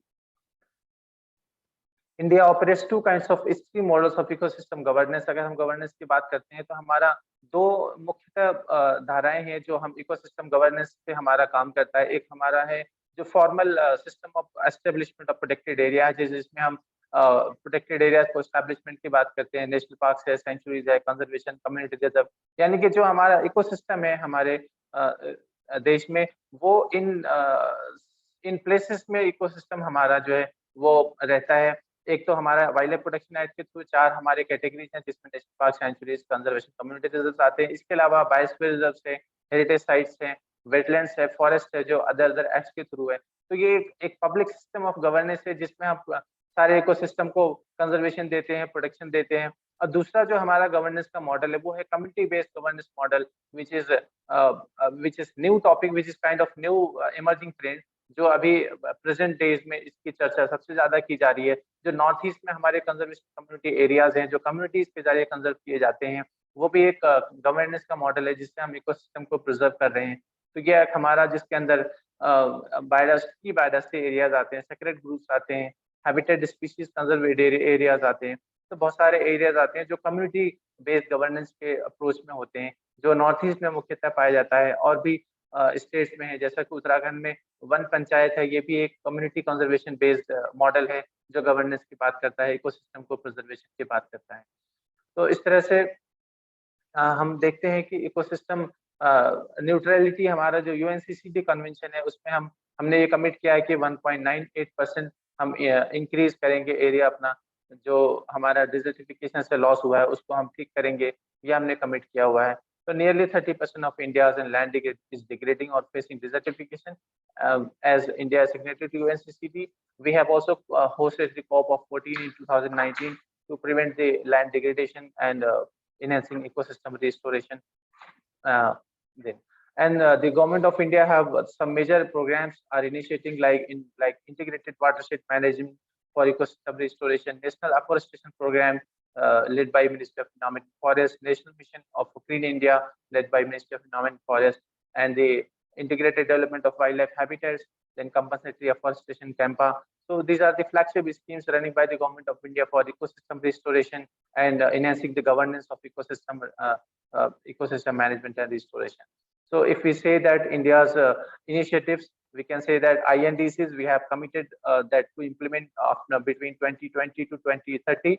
After the Paris Agreement, we have committed that we have agreed on 8 intended nationally determined contributions in terms of climate change and ecosystem restoration, and then national action plans on climate change, national Green India mission, national mission on energy efficiency, national mission on renewable energy, national mission on energy, and then disaster management. So some of these are the flagship schemes which are being implemented by Government of India for ecosystem restoration and governance enhancing.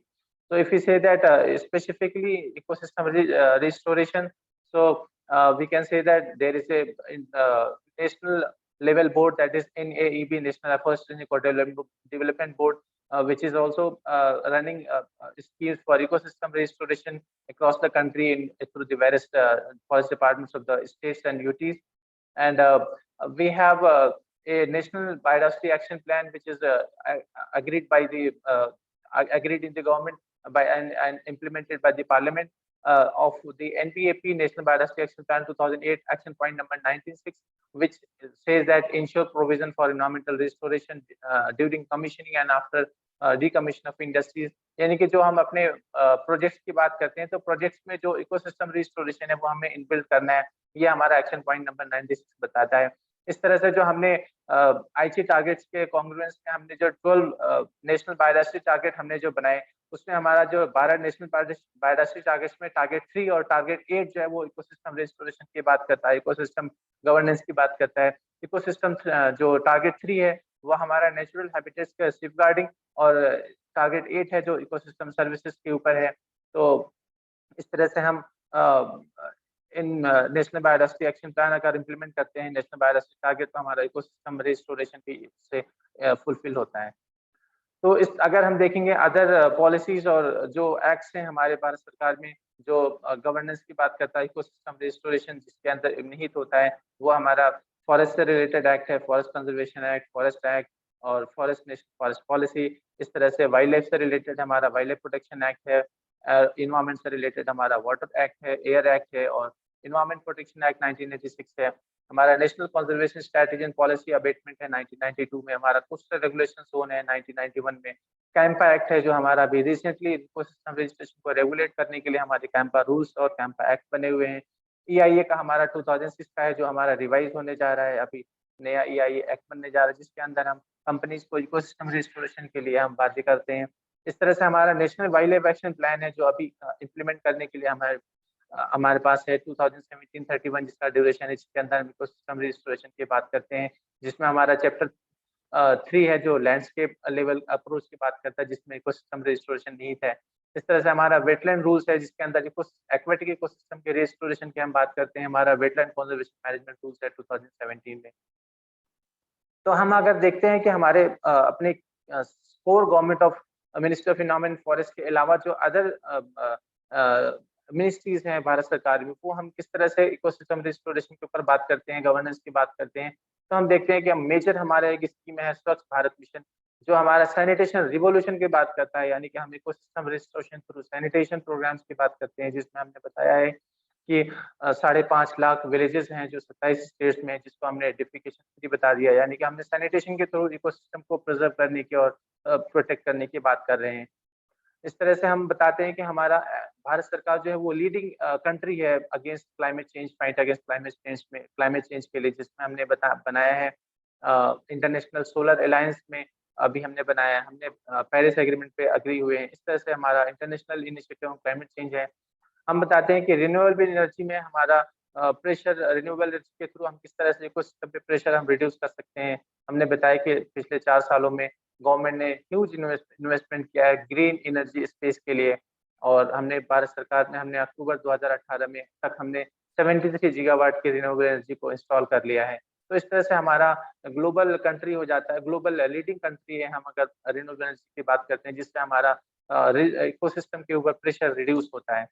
अगर हम बात करते हैं urban biodiversity conservation की, तो urban transformation through smart cities की बात करें, जिसमें हमने पहले 100 शहर चुने हैं जिसको हम स्मार्टली डेवलप करेंगे, यानी कि हम एनवायरमेंट के मुद्दे को उसके अंदर निहित करते हुए सस्टेनेबल डेवलपमेंट की बात करेंगे, और हम इस तरह से प्रोजेक्ट्स को हमने इम्प्लीमेंट करेंगे कि हमारा इकोसिस्टम और बचा रहे और हमारा सस्टेनेबल डेवलपमेंट हो। हम बात करते हैं अगर हम फ्यूल एफिशिएंट टेक्नोलॉजी की, तो उसमें भी हम इंडिया में लीडिंग है और भारत सरकार बहुत ही अहम योगदान दे रही है इन्वायरमेंट चीपर फ्यूल के लिए। हम गंगा को क्लीन कर रहे हैं, अपने बायोडायवर्सिटी को, एक्वेटिक बायोडायवर्सिटी को प्रिजर्व करने के लिए सिग्निफिकेंट स्टेप्स हमने किया हुआ है गंगा और बायोडायवर्सिटी को रिजर्वेशन के लिए। हमने एनएमसीजी प्रोग्राम हम चला रहे हैं। हमने उत्तराखंड की बात करते हैं, तो हम उत्तराखंड के बताते हैं कि हमने उत्तराखंड विजन हमने बनाया हुआ है, इस एसडीजी 20 उत्तराखंड विजन 2030, जिसमें हमने बताया है कि हम सारे इकोसिस्टम को, वाटरशेड्स को और सारे अदर जो इकोसिस्टम्स है उसको हम इफेक्टिवली उसको हम इम्प्लीमेंट करेंगे प्रोग्राम को। तो अगर हम आगे की बात करते हैं, तो हम इकोसिस्टम हमारा उत्तराखंड प्रेजेंट डे क्या है और आगे क्या है उसको अच्छे से हमारे उत्तराखंड विजन ने बताया है, जिसको हम इम्प्लीमेंट करेंगे तो इकोसिस्टम रिस्टोरेशन हमारा मुद्दा सॉल्व होता है।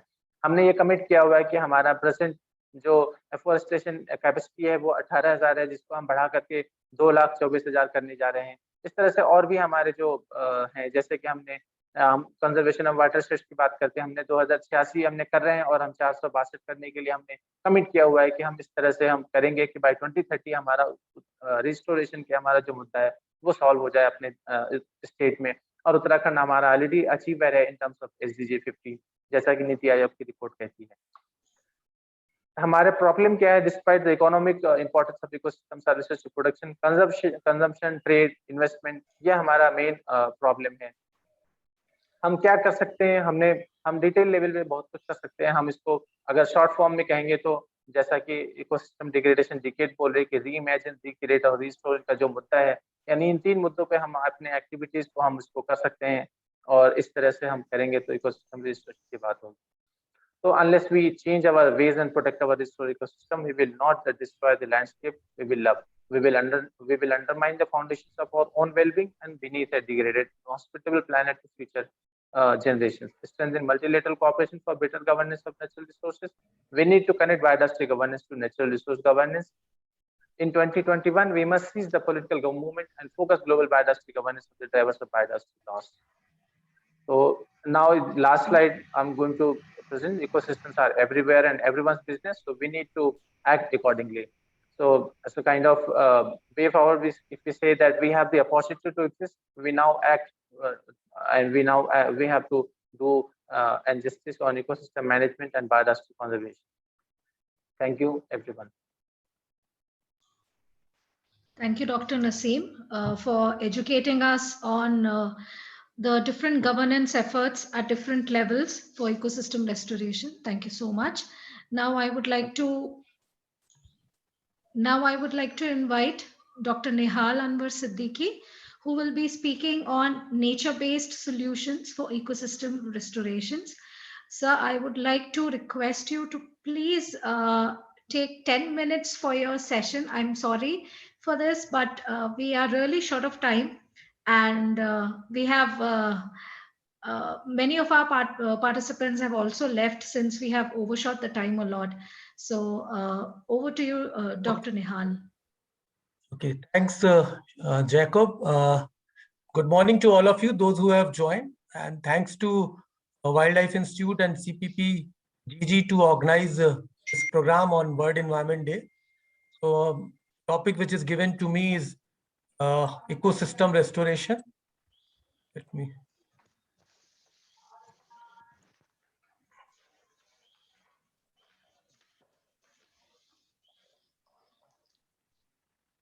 So I will try to skip some of the slides. So rising human population are largely responsible for the environmental degradation and that ecological restoration seeks to repair. And the discipline of ecological restoration is likely to face the greatest challenge at a time when human capital and economic resources will be inadequate for the scale of the problem. So degraded ecosystem, I think some of our other colleagues have already talked about. When any ecosystem is under attack as a result of natural or man-made disaster, it is termed as degraded ecosystem.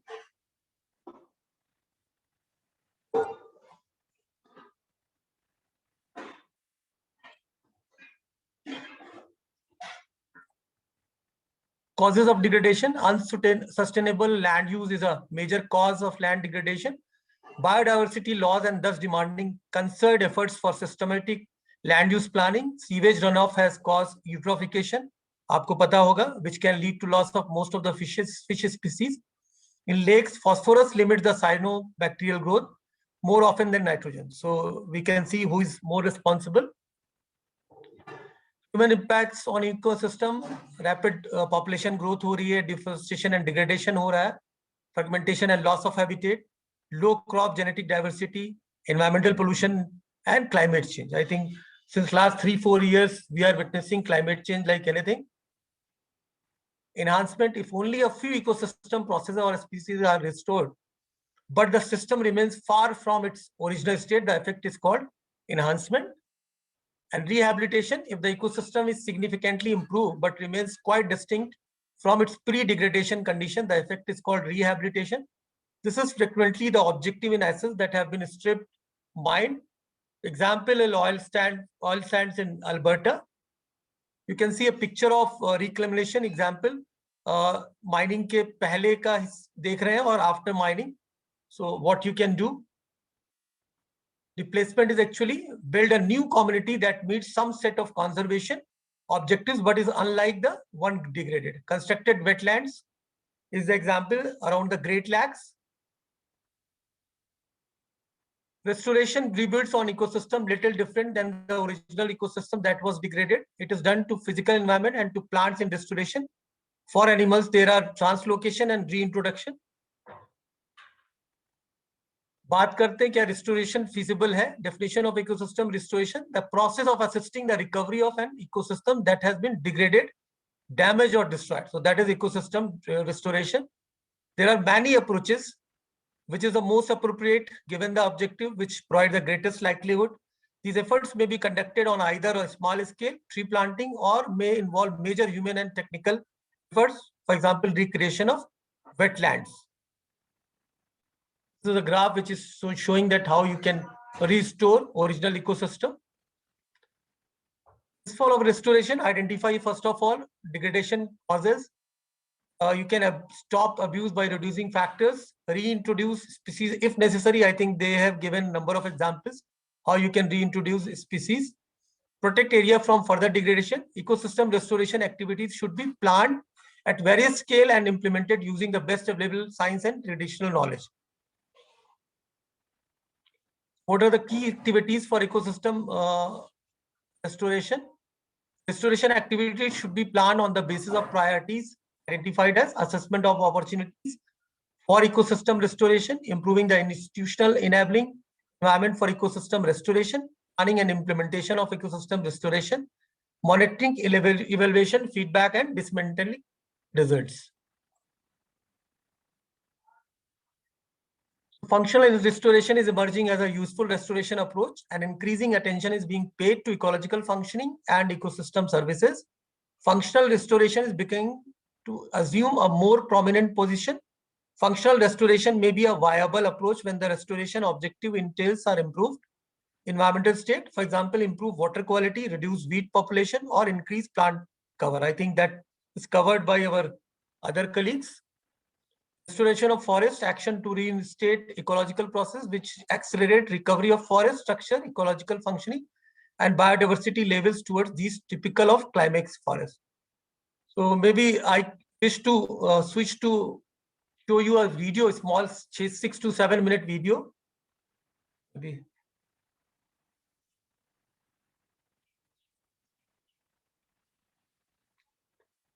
Sorry.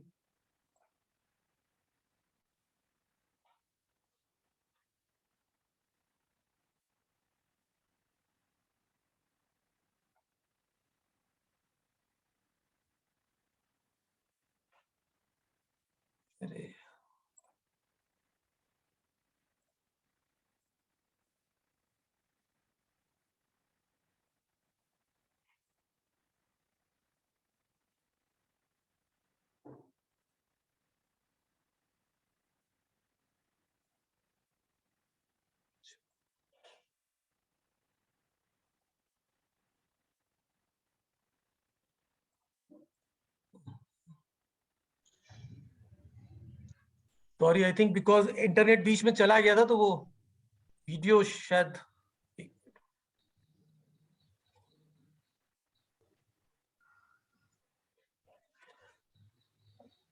okay, let me go back to the slides only, otherwise it may take time. बीच में हमारी connectivity चली गई थी, मेरे ख्याल से वो video जो है बंद हो गया. No problem, I will go back to my slides. We have less time only. So types of fire affecting forest. I think I may not. Are you able to see my slides? Hello? Yes, we are. Okay, okay. So we have types of fires affecting forest. Burn undergrowth only, not treetops. Yeah, cool fire, comparatively ecological benefits. Free seeds and minerals milte hain, control disease and insects. And crown fires, it will burn the entire tree. Much hotter fire and occurs in forest with lack of surface. Management of forest fires: prescribe fires to get rid of underbrush, allowing some fires to burn.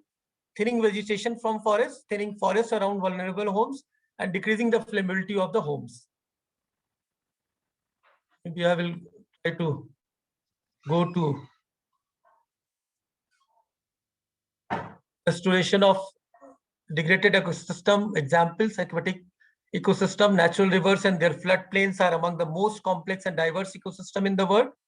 Rivers have been used for hundreds of years for food, water, irrigation, electric generation, transport, discharge of pollutant, tourism and recreation, and these activities have been accomplished without properly considering ecosystems, environmental and conservation features.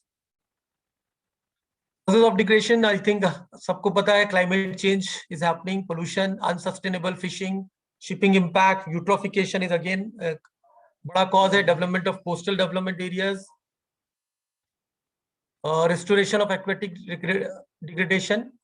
What you can do, controlling pollution, environmental and conservation policies, control fishing, educating citizens, restriction over aggressive coastal development, limiting land conservation drive, using designated routes only during shipping.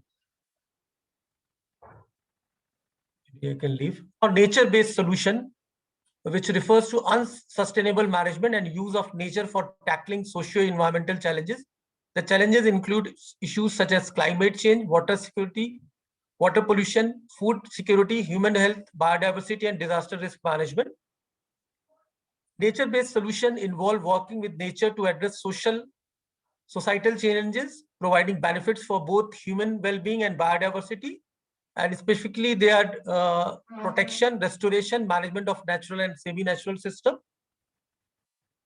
The sustainable management of aquatic system and working lands, such as cropland or timberlands, or the creation of novel ecosystem in and around the cities. And they are the actions that are underpinned biodiversity and are designed and implemented with the full engagement and consent of local communities and indigenous people. Nature-based solutions are powerful allies to address societal challenges such as climate change, biodiversity loss, and food security. As the world strives to emerge from the current pandemic and move towards the UN Sustainable Development, it is imperative that future investment in nature reach their potential by contributing to health and well-being of people and the planet.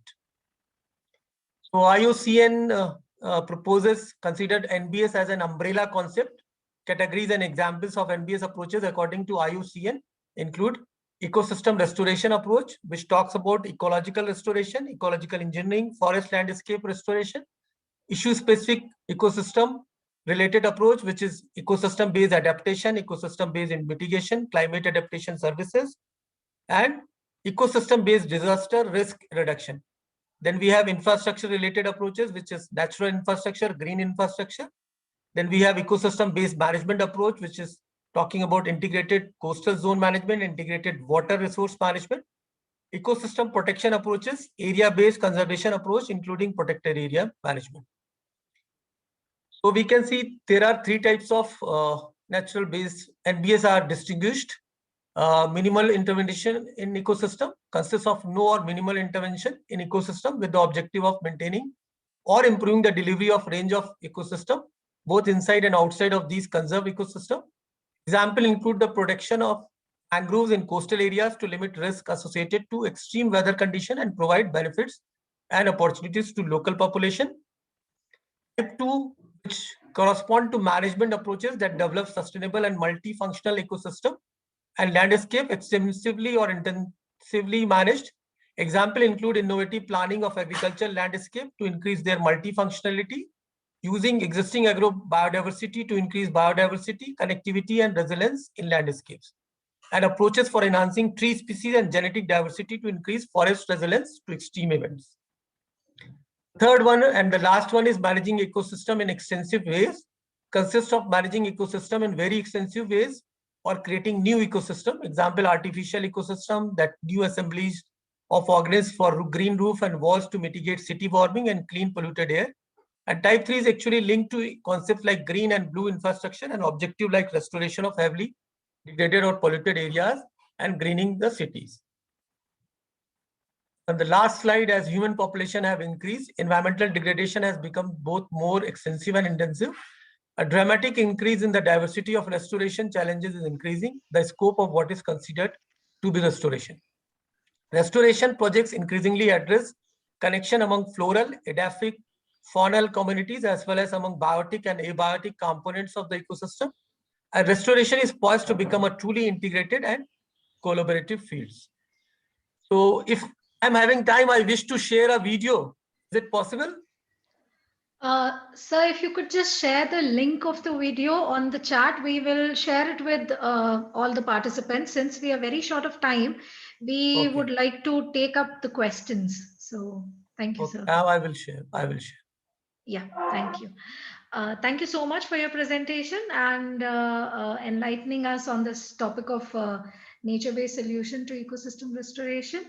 I would request Dr. Anju Barot, scientist WII, to please lead the Q&A session. Dr. Anju, over to you. Yeah, thank you, Sharon. Am I audible? Yes, yes. Yes. Yes. Okay. Thank you very much. A very happy World Environment Day to all. We have received quite a few questions for our speakers, but in the interest of time, we have shortlisted the questions. And, only a few questions here we'll just try to respond. Some of the questions have already been responded in the chat box, especially by Dr. Manoj Pans. Those questions have already been responded, and I hope, sir, that you are happy with those answers. And the other questions are, one is from Dr. Shailendra, and this is for Shivakumar, sir. And he's very thankful for the presentation, and he's asking that you mentioned in your presentation that trouts are invasive species in Uttarakhand. However, they are commercially harvested and sold for about 1,000 rupees per kg. So, sir, what are your thoughts on that? Yes, actually, we can actually sell our own trout. I know, I am aware of that. Trout is very expensive fish in Himachal as well as Uttarakhand, but it is not much commercialized in Uttarakhand. Uttarakhand is still better, they are more environment conscious. It doesn't mean that Himachals are not, but unfortunately, they're commercialized in a big way in Himachal. We lost already more than 20 species of fishes, native fishes, and because of this one brown trout which they do it, rainbow trout. But Uttarakhand yet to release. They don't do it in Uttarakhand actually. So I'm really thankful to the fishery department, not started. But our own trout and Magashir is a very good fish actually. It's also expensive. Magashir per kg will sell around 600 to 800 rupees. So we can promote Magashir fisheries because we are really lucky to have a Bhimtal Research Institute, Cold Water Fishery Research Institute, located in Uttarakhand in Bhimtal. So they developed a technology. We can use that fish, and of course our own Himalayan snow trouts are there that can be promoted. Nothing wrong because we haven't tried. That's why we don't know their economic benefit. Thank you, sir. On the similar lines, Mr. Ranjan Bora is asking, could you please share thoughts on the alternate use of water hyacinth for the local communities? Sorry, I couldn't get it. Yeah, alternate use of water hyacinth for local livelihoods. Okay. Yes, it's an excellent question actually, because this is something we have to see that, because when you are removing a lantana or a water hyacinth, what is next? Why can't you use it for economic benefit? But we have a technology. India, again, I appreciate the Indian scientists. The CSR lab already developed a technology. From that, the water hyacinth can be converted into the fertilizer, compost. We can convert into compost. State of Punjab already done it. The state of Karnataka already done it. They're doing at a mass level.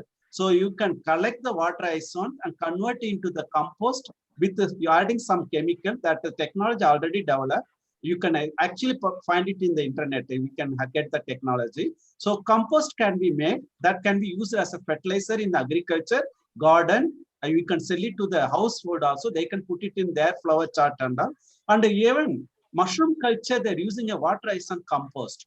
So it can be used in. And then we can use water hyacinth for a paper plate making, textile industries. You can even create a gas, actually, biogas from the water hyacinth compost. So there are a lot of economic benefit. I'm really happy for this question, actually. You can also try it in Uttarakhand. Oh, that's a wonderful response, sir. One of the questions from Dr. Bharati is whether the data on red list parameters are mapped with respect to Uttarakhand. No. Actually, in India, we haven't done red listing mapping for any state so far.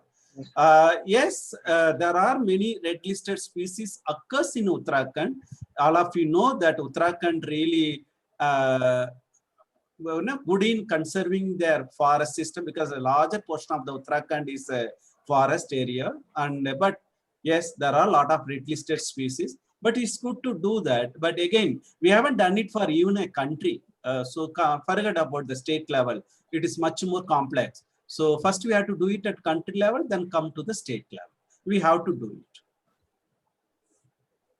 Excellent. And sir, we are done with the questions. This is a last suggestion, not question, from Dr. Anil Jaggi, from his head of SFID. And he sends his appreciation for the invitation and the presentations. He's proposing that if there is any report and action plan on ecosystem restoration that we may propose for Uttarakhand, and they'll be very happy and welcome that report and action plan.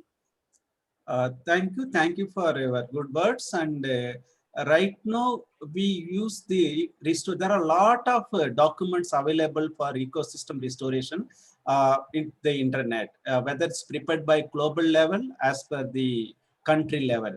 But as a state level, we have to slightly twist it. In fact, during this presentation, I had a discussion with my colleagues. Why don't you develop exclusively a plan for Uttarakhand? For example, invasive species management or any other habitat restoration plan.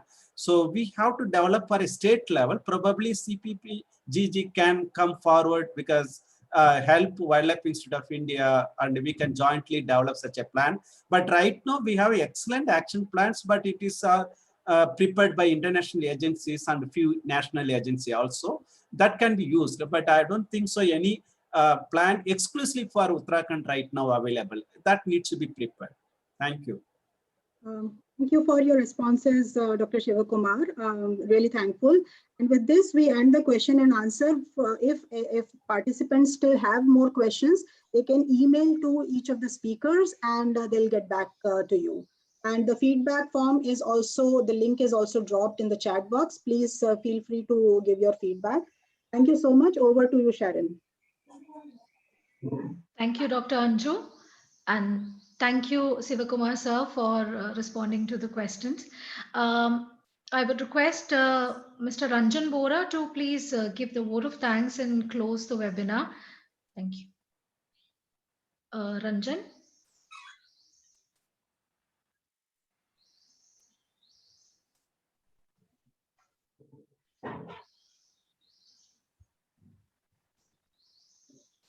Ranjan, are you there?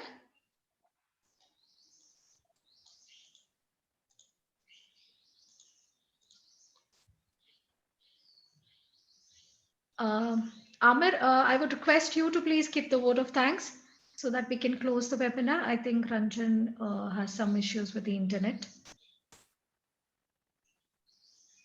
Amir from Envis, WII.